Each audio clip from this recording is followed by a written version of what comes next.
the Mary Bear video. I really liked that one. Looked at a lot of different videos, and then I thought we should have some comic relief. I don't know if anyone saw this last week, but this was high comedy for me. It's a Zoom comedic thing, really. Mr. Ponton, I believe you have a filter turned on in the video settings.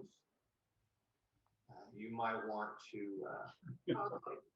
Can you hear me, Judge? I can hear you. I think it's a filter. It is, and I don't know how to remove it. I've got my assistant here. She's trying to, but I'm prepared to go forward with it. I'm here live. I'm not a cat. I can see that. I'm county attorney for the fourth largest county in Texas. So it's big, and I came down to another city here, the city. Logged into my secretary's computer and going to appear at this hearing at 11 o'clock via Zoom.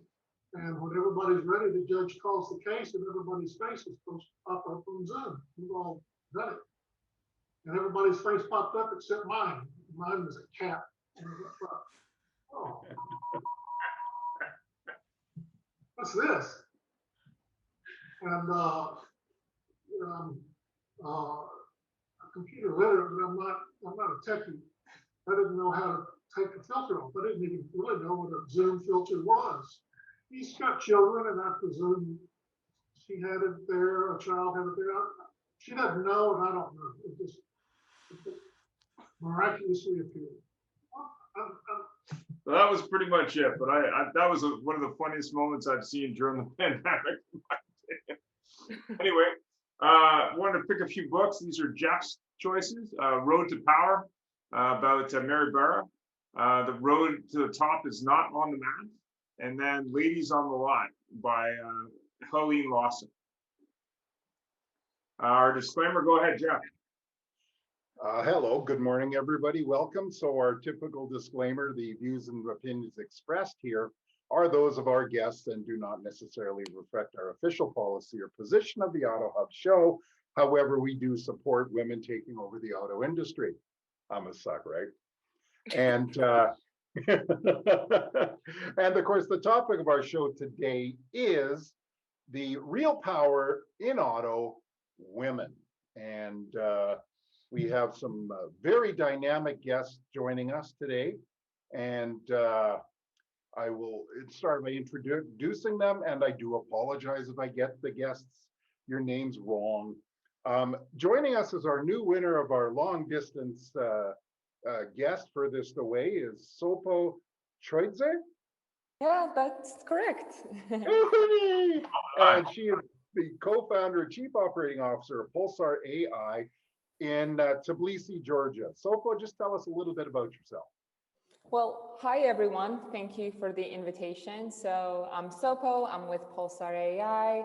I started my career in banking. I was working with the leading banks in Georgia, located in Georgia.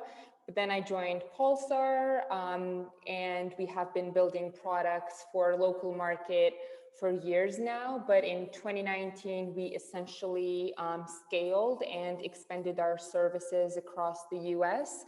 So in short, we create virtual assistant for auto dealers in the US, and we help them to close more deals by creating virtual assistants that respond to their leads 24/7, and we schedule test drives directly in their CRM. So unlike other VAs out there, our products are customizable for each dealers that we work with.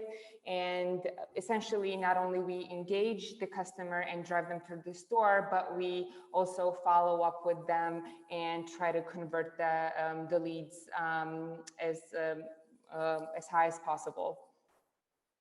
Great, thank you so much, and we do appreciate you joining us.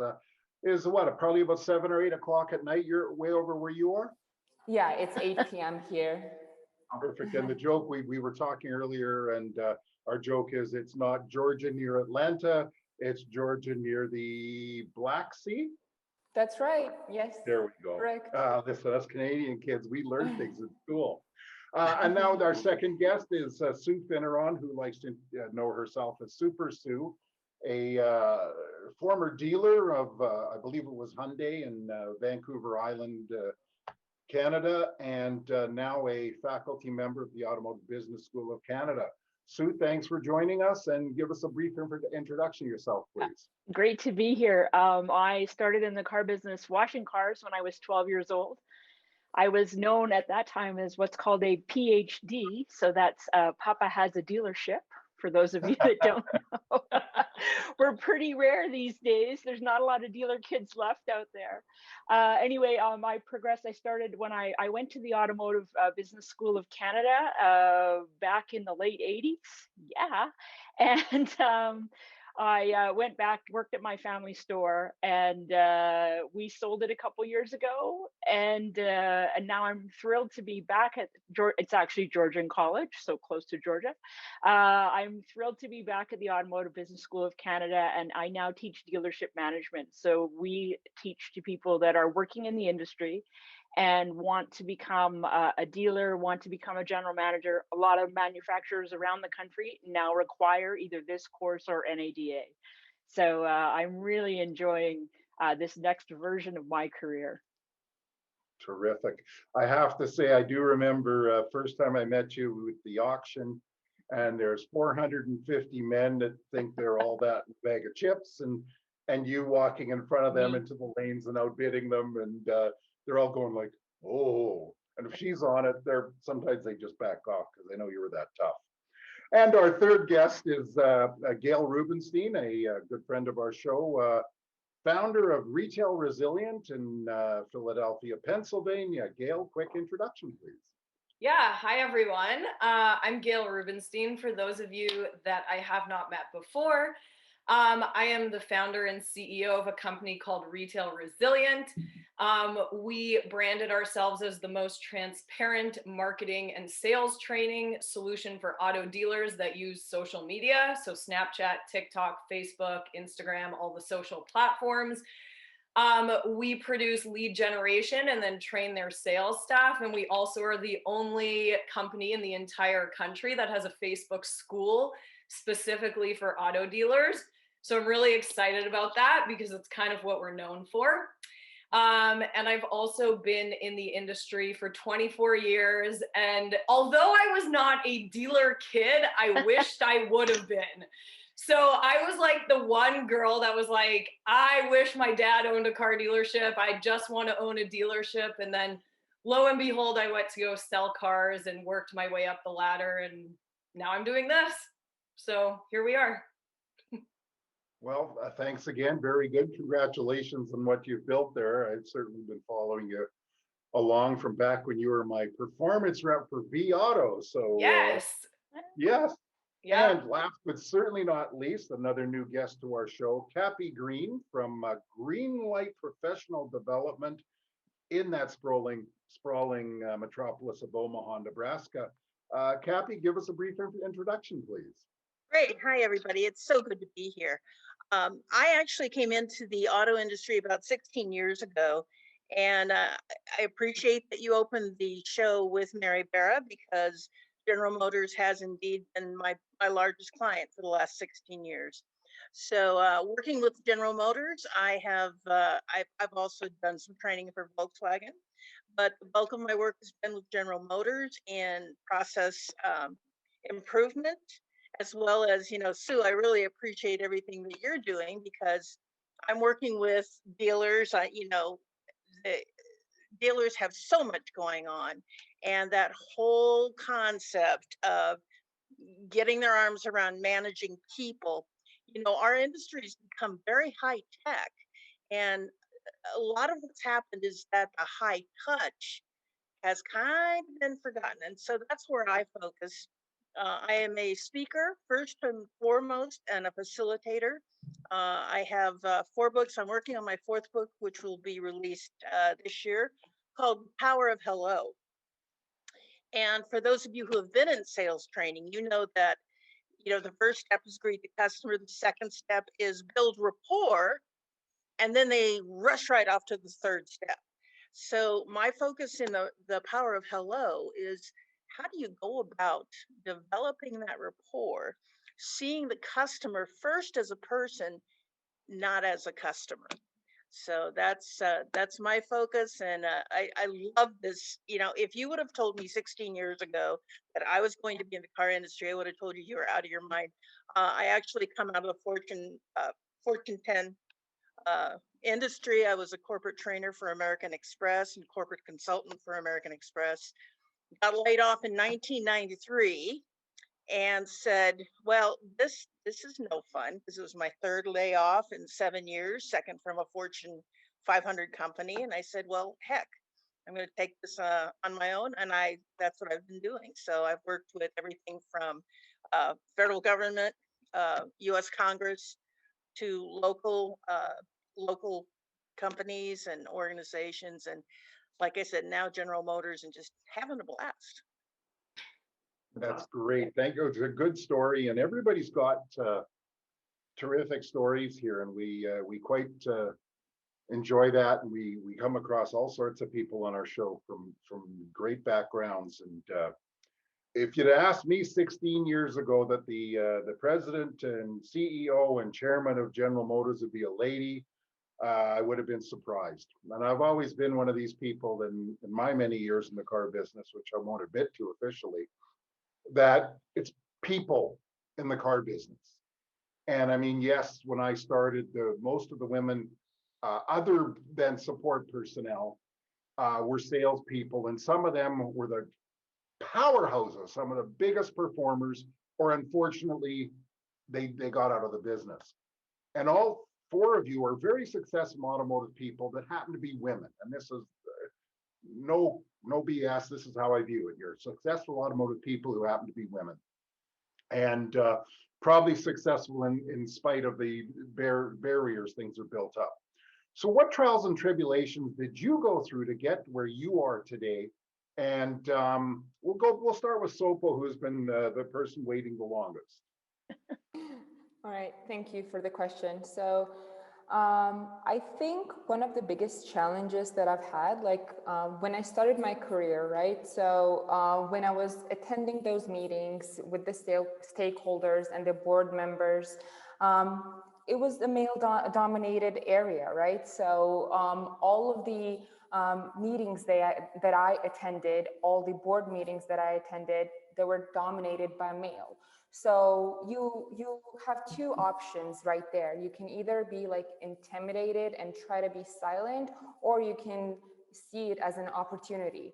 And I myself saw that as an opportunity because you can shine like a star when you are just alone in there. So I think those were one of the biggest challenges that I've encountered over the past few years.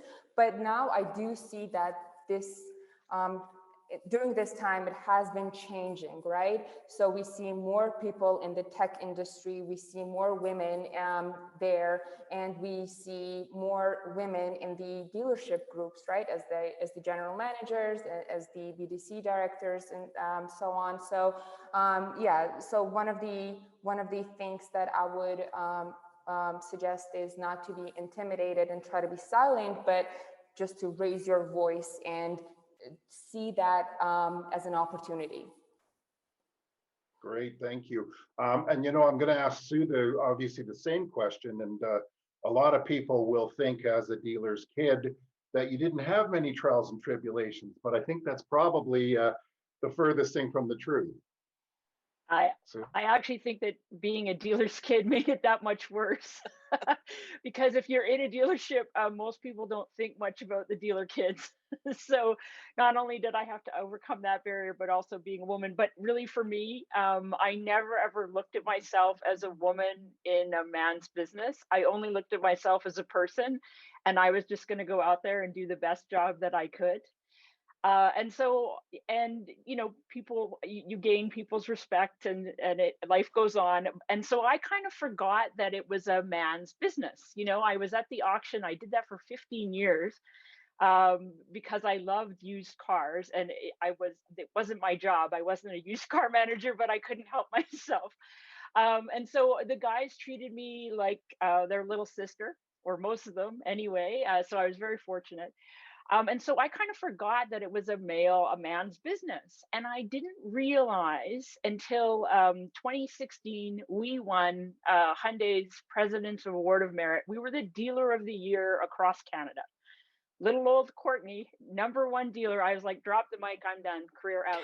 No, but they could have, That's great. Hyundai could have taken that and run with it. You know, first female run dealership across the country, and they stuffed it because of some of the other gentlemen that didn't win. And at that time I went, oh boy, it still is a boys, you know, it's a boys club. And yeah, so we're still overcoming it, unfortunately, and our numbers aren't increasing enough, in my opinion. Um, you know, there's less women going to the automotive school than when I went there 30 odd years ago. And I think that's really sad. So we need to find ways to bring women in. Yeah, for darn sure, you know, and I have to say the biggest challenge for a man supervising a woman is the fact that uh, women will operate on a case of no, I'm right, and let's move on. Whereas men will go, well, I think I'm right. And I do agree there should be more women in the field. And we had a comment made in the chat box from Christine Mitchell, who is the car lady. And she says, great to see you all, of course. And as a former tech, she knows what it's like to be in a woman in a man's role.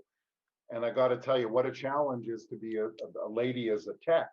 But Kapi, I'll ask you the same question then. So what trials and tribulations did you go through? Well, I'm going to age myself here. I entered the workforce in 1980. And that's when women had to wear those stupid little silk bow ties and little man suits because we had to kind of look like men to have credibility.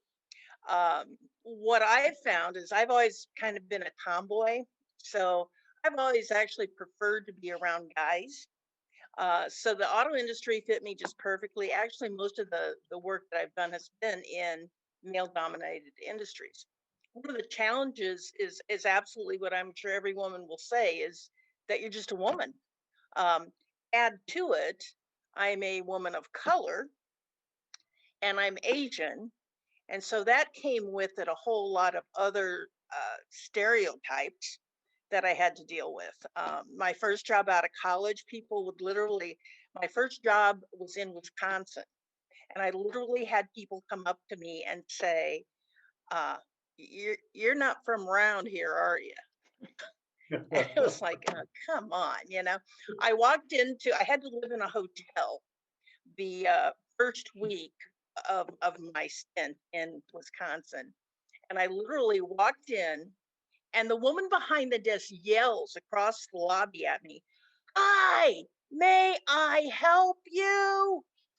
And I turned around and I looked and I thought, is there some old person who's hard of hearing behind me or something? And I realized she was talking to me.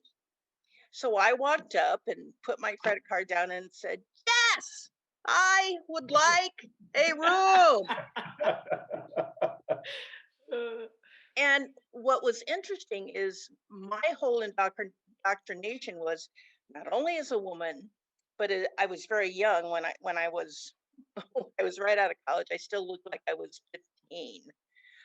So I was young, I was Asian, and although I have no accent, people assumed because of my look that I didn't speak English. And you know, if you speak louder, people who don't speak English understand you more. So those were my challenges. But you know, with dealers, what I've learned is be direct, be transparent, get to the point, do it quickly because they got stuff to do. So that's been my lesson in the car business. Thank you very much. That's a very I like that comment about the yelling because where we live here in Vancouver, we're a very large Asian population and from all over that area. So it's quite an interesting thing. And actually, Ian, that's a great idea for a show. We should have people from other cultures in the automotive industry. Gail, you're sitting there very patiently. I know some of your trials and tribulations, but tell us, share some more, share them with us. Well, it's definitely been an interesting ride. So I'll share a couple because there's many. I guess the first one was when I first started in the industry. I was 16, 17 years old. I helped build a startup wholesale company. So we would buy cars in Canada and ship them to the US. And I worked for these three men and I built their entire business, wrote their operating manual, trained all their employees. And I was like, wow, I'm really good at this. I made them like $2 million. And then I looked at my paycheck and I was like, man, I only get paid $5 an hour. Like, this is totally insane. So I got fully taken advantage of, like beyond taken advantage of. And then I was like, wow, these men make a lot of money. Maybe I should change my strategy. So lo and behold, I go to Northwood University, I graduate, I go work for a car dealer group. And I'm kind of like Sue. So I started like washing cars and like I had to sell cars. And then so I was told, I was told by every man in the car business that if you want to play with the boys, you have to outperform them. And I'm like, what? Okay, so like I have to beat the 20 car guy and sell more than him, or there's 22 finance managers in a big dealer group. They're like, yeah, if you want to play with the boys and you want to be a general manager, you have to sell more than them and make more money. And I'm like, great, let's do this. I had no idea what I was doing. Like I was like, yeah, I'm smart, I'll figure it out.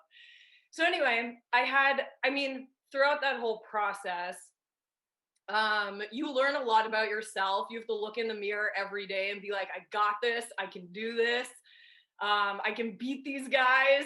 And a lot of them did not like me. So like the months that I would sell more cars, or like 1 month I beat 22 performance managers, I had the highest per unit in F&I, they hated me. They were like, golden child. I got called names. I was like, they're like, who does she think she is? And I'm like, guys, you made me a promise. You said I can have my own store if I beat all these guys. So like I've been working for 5 years to beat them. So eventually I got my own store and I got to run a dealership. And then, oh God, this is so funny. So I would trade a car in. Let's say I like traded a BMW or whatever. The wholesale director for the dealer group would steal my trade-ins because he knew that I could make like 4 or 5 grand off that car. So I'd come into work the next morning and the car would be gone. The car literally would be gone. Like they'd take the keys, so anyway, what they used to do to try to like bring me down, and I'm not kidding, is they'd shuffle the inventory and then I'd be like, where's the car I just traded in? So anyway, I had to learn to kind of play with the boys and play their game and earn the respect. And eventually they realized they couldn't pull a fast one on me and I was smarter. I was smarter than that. But even though they did those things to me, it was kind of fun. It could have made for a good comedy show.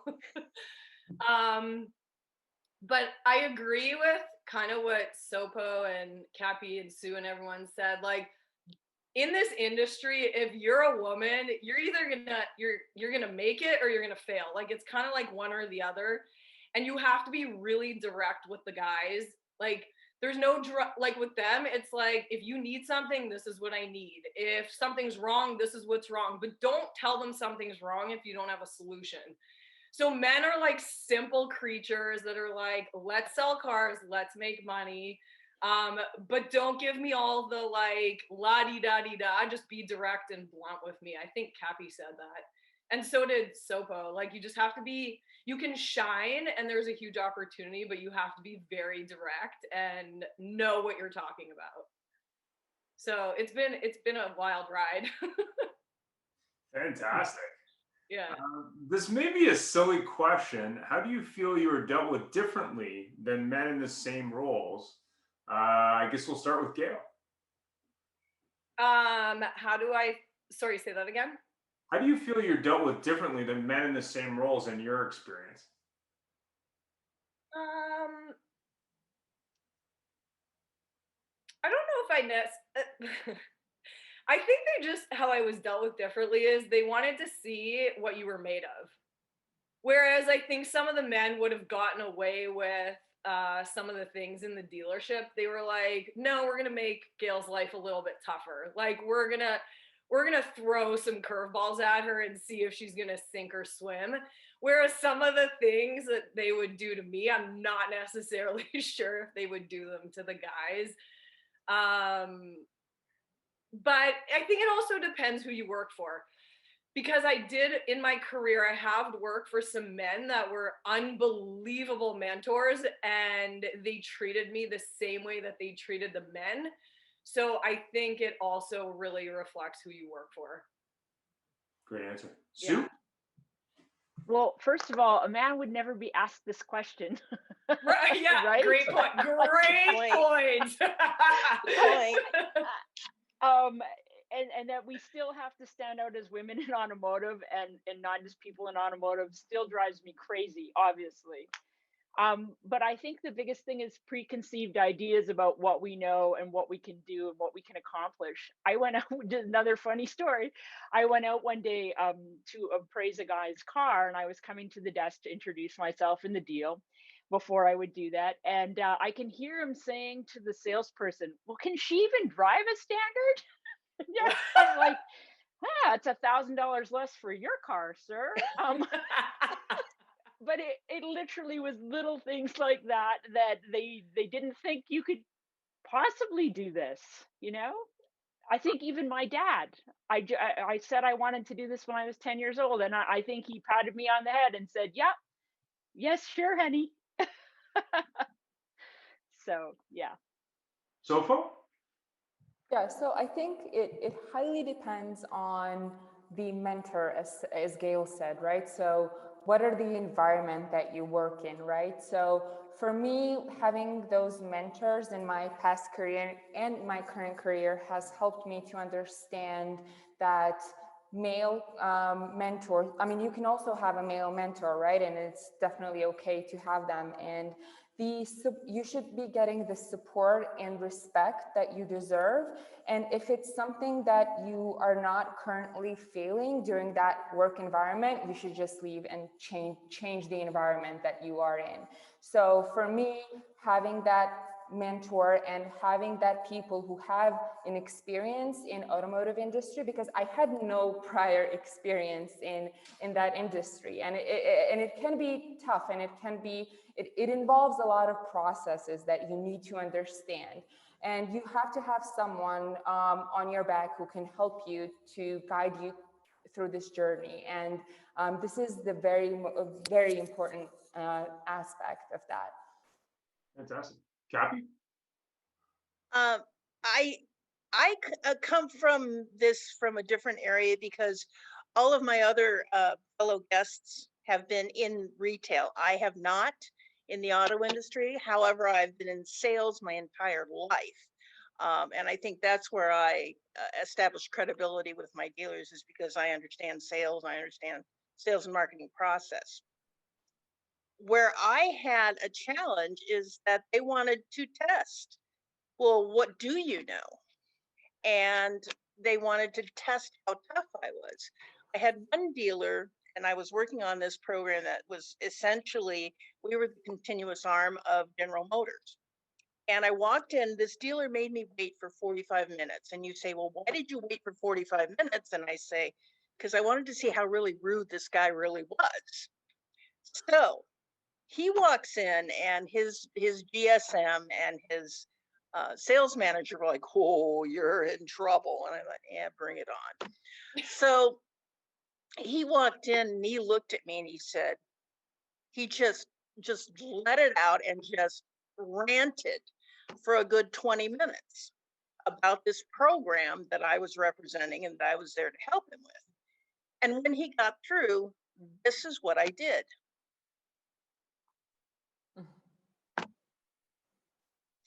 That's all I did. And you should have seen the wind come out of his sails. And he looked at me and he said, well, I guess you didn't create the program. I said, no, I didn't.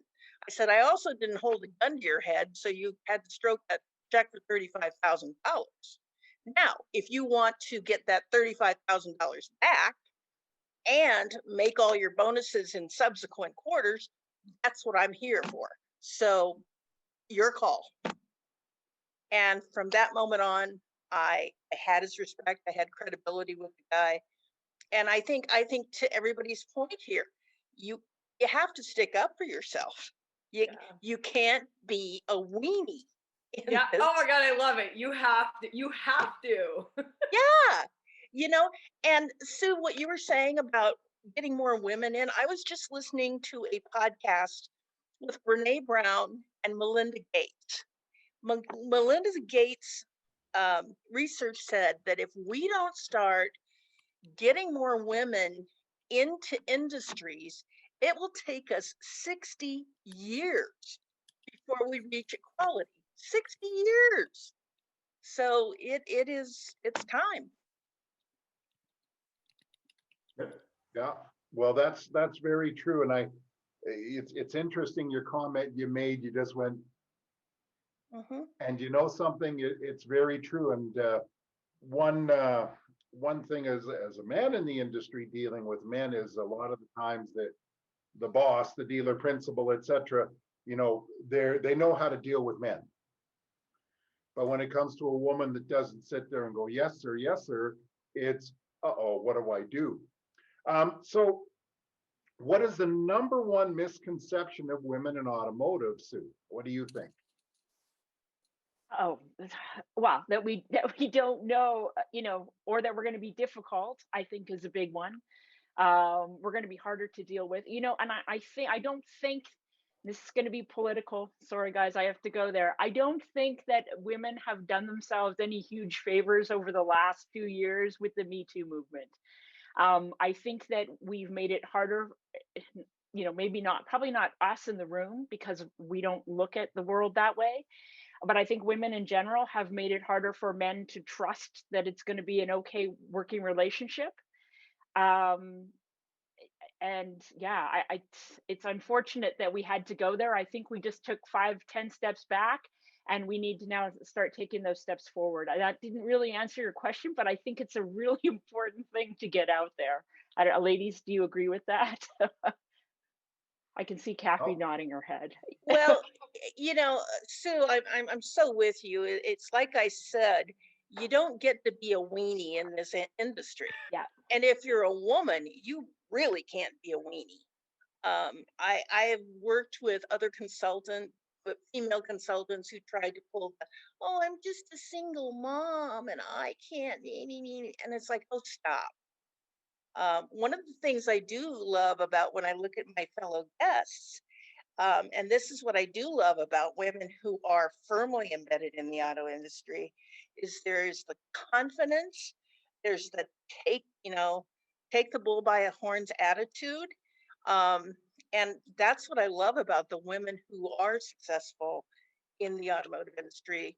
I have one dealer that he loves to hire athletes because what he says, and that means female as well as male, because in the athletic world, it's a different mindset. It's a winning mindset. It's a, no BS mindset. Just get the job done, get the result. And that's what I see with my fellow guests is that you guys are awesome. You guys are really awesome as far as getting out there, getting those results. terrific. Yeah, that's very true there. And interesting, very interesting comment about that movement, because I can see what you're saying, because many cases as a man supervising women has changed because you're afraid of what you're going to say. And people should be afraid, frankly. They shouldn't say, listen, just go in the back there and just do this, that, or be rude or anything else. However, it can be a little bit, you feel like you're walking on thin ice. Gail, how about yourself? Can you repeat the question again? Sorry, I got really into what they were saying and I forgot what the question was. No problem. In your opinion, what's the number one misconception of women in automotive? The number one misconception. I'm stumping you there. You want me to move on and while you think? The misconception, I don't know. I guess if I had to say something, it's just that I don't know, the men just look at you a little bit differently. I'm not sure I really understand why. I think the world is changing. I think that, that old school way of thinking is really no longer, and women have proven themselves and earned the respect.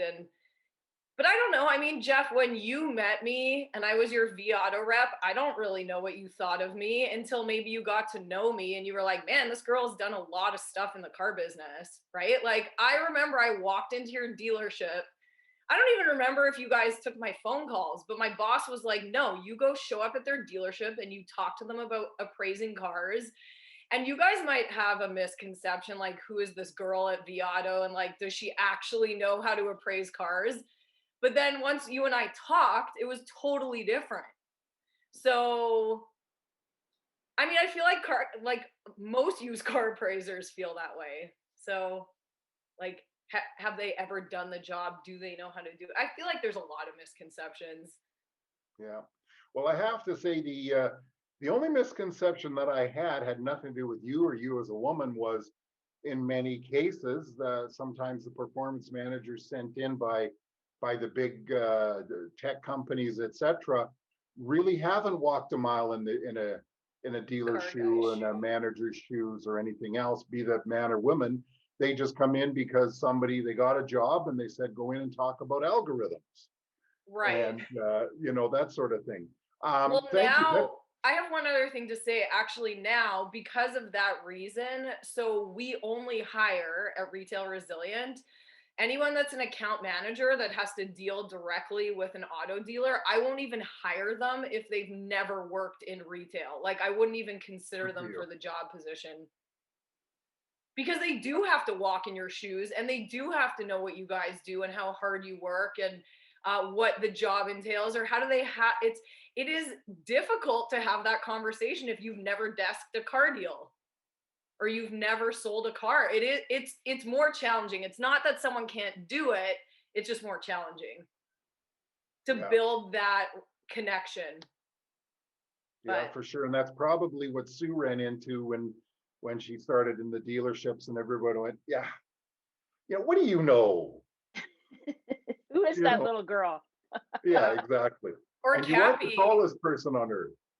I mean, No. Cappy said that, like, when you sat down with that dealer and you're like, look, I'm the lady that's going to show you how to get this money and hit your objectives. So are you in or you out? Like, I mean, you can earn their respect, but it's a different connection you're building because you haven't sold a car in a car dealership. It's just a Right. little bit different. And Yeah. and Gail, one of the other things I want to say too is that if you are coming into the car industry as a consultant and a woman, when I came in, I didn't know a whole lot except the sales process. I sort of knew that. I knew nothing about the service side of the business. And so if you're smart, one of the things you do is you identify somebody in a dealership that you're working with that you like and trust. And with this one particular dealer, I said, when we went out to lunch, and I said, Dennis, when we get back to the dealership, I want you to take off your dealer hat and put on your professor hat.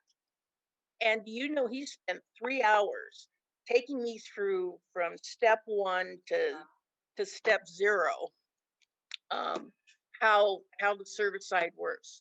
So, if you ask dealers to help you, they will help you. Yeah. If you don't know, they like to be the experts. They are the experts. Yeah. Yeah. So Sopo, we've been leaving you in the dust here while we're answering that, and I know your experience is very much closer to Cappy than say Gail or Sue's. But again, the question is, what's the number one misconception of women in automotive? In other words, what is the number one thing that people just don't get or think that all women in automotive are?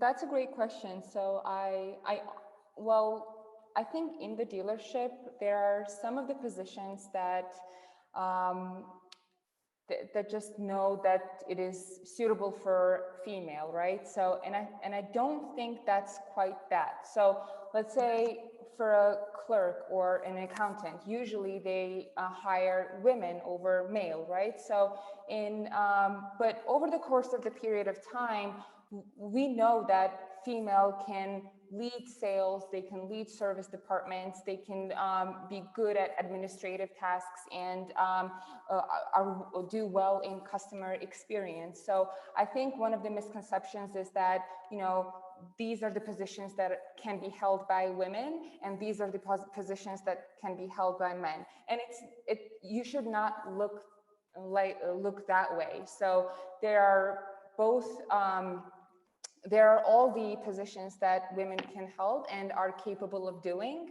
because they know they can learn similarly like a male would learn, right? So I think the perspective that we might have that is different is something that can fill all the positions that a dealership may have. Great point. Got Great one more, point. guys. Yeah. And that is that not all women want to run out and have babies. And I Thank think you. a lot of Thank you. younger women in the business get passed over management positions because their bosses assume that they want to go and have a family, and they go, I don't want to train them to be greater in the business because they're going to be gone for 4 or 5 years, whatever it may be. And we're not all like that. Right. So Good point. Well, I had an interesting experience over the weekend. I was visiting with one of our clients, and we were talking specifically around internet process at dealers. They happen to be a Highline store. And I was talking about a dealer group in the local market that integrated that sales process with a BDC department that happened to be female driven and a sales department, which in this case happened to be male. And they were working together in tandem as a team. And I thought that was a really unique way to look at it, where basically the manager realized that the salesperson's attention span wasn't good enough to take that through the whole process from initial lead to sale. So they tied up the people that together, one was actually more focused on customer experience and the other was more focused on the short term. And I think that's an interesting combination, using gender, but also skill sets that are unique to gender to really win. And I thought that was just a really interesting example of, you know, looking at the strengths and weaknesses of people, maybe not just based on gender, but having them work together as a team, as opposed to being at loggerheads, saying this person can't do it and that person can and whatever. So I thought that was really interesting. Anyway, what advice would you give to a lady who's entering your area of the car business? Let's start with Sofo, from creating an online startup, I guess. Yeah. So I think, I mean, you don't have to have an experience in automotive industry to be there, right? So I think not being afraid of the processes that the automotive industry has is one of the main things you need to consider. And I mean, women should be supporting women in that community. So in our case, yeah, we have a diverse workforce that we work with. And, you know, there are challenges that you need to face for sure. There are more steps that you need to take in order to climb to the top. But there's always an opportunity. There should be always an opportunity to grow.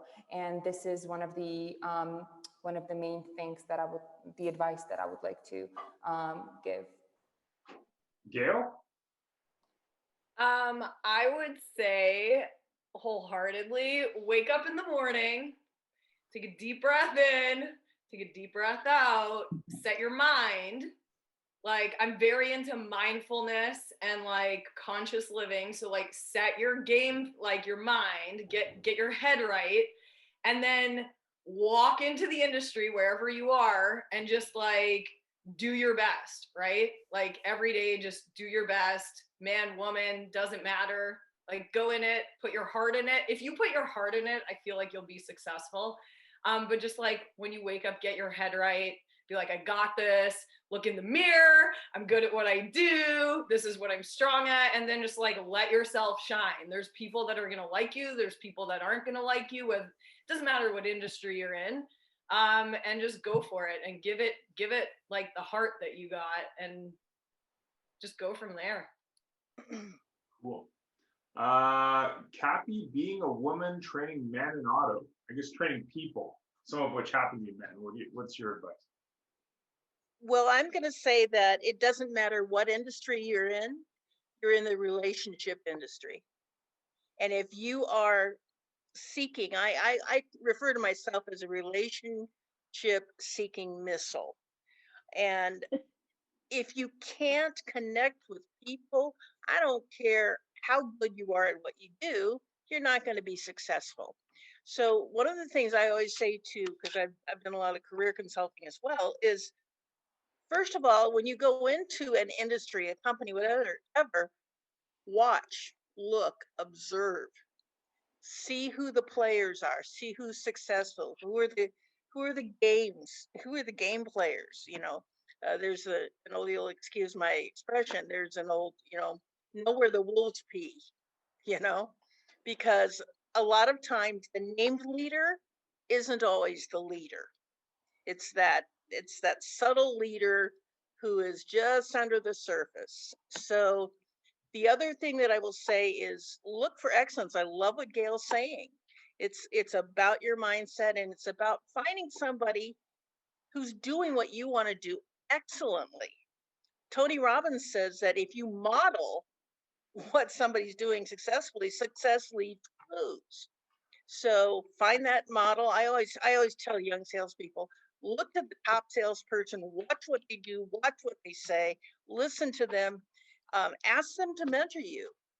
Sometimes they will, sometimes they won't. More likely they will. So observe, listen, ask. Fantastic. Sue, growing to succeed at running a dealership. One thing that really worked well for us, and I've kept it, and that was branding. And I think personal branding is so important, not man, woman, whatever. And as Gail said, your personal branding starts every morning when you look in the mirror, right? And that you can do it. And Super Sue, I have some other challenges in life, and Super Sue is still my brand. It's still me today. My family called me Super. It was so good. It was so effective. But the biggest thing actually, besides the branding, was team. And that was building the team of amazing people that I got to work with at the dealership and now actually at the college. And the success to building a team is relationships. And I think that women are very strong at building great relationships. And that, I think, is kind of the secret to our success, is that we're great relationship builders. So ladies, I hope you agree with that. But yeah, having a great team. Look for, like Cappy said, look for great people and, be around them. I just want to share with you, I was in the gym one day, and I was laying there on the bench getting ready to bench press. And it was kind of interesting because I was listening to two different conversations. On my right side were two guys, and on my left side were two women. And the guys were talking about the game last night. And the women, well, so how did she handle that situation? And well, what did she think about that guy? And it was like, it was so funny to actually hear the differences on what men focus on and what women focus on. And like you said, if you can combine those things in a dealership, boy, you've got a real powerhouse. Yeah, that's for very, very interesting feedback there. It's nice to get new people's opinions on it, not to mention new people such as yourself from just such very different areas. So our final question might be a bit of a lit match over a puddle of gasoline. But what's the one thing that's really got to change in our business in relation to women as a power? And let's see who's chomping at the, I see Sue sitting there just dying to answer this one. The one thing that has to change, I think that we need to start to get more women in the business.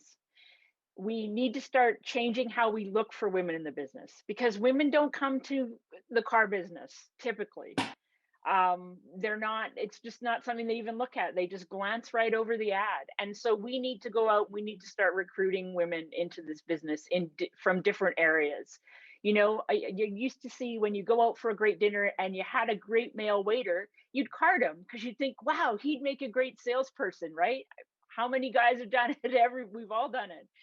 And we need to start doing that with women in different areas and saying, you know, this, you probably never thought about this career, but you really should. And here's why. And if we don't start actively recruiting women, we're not going to see women climb. We're not going to see the women managers. We're not going to see the women having stores of their own, etc. You know, Gail and myself in retail were just a total rarity. And even today. And I just think, yeah. So there you go.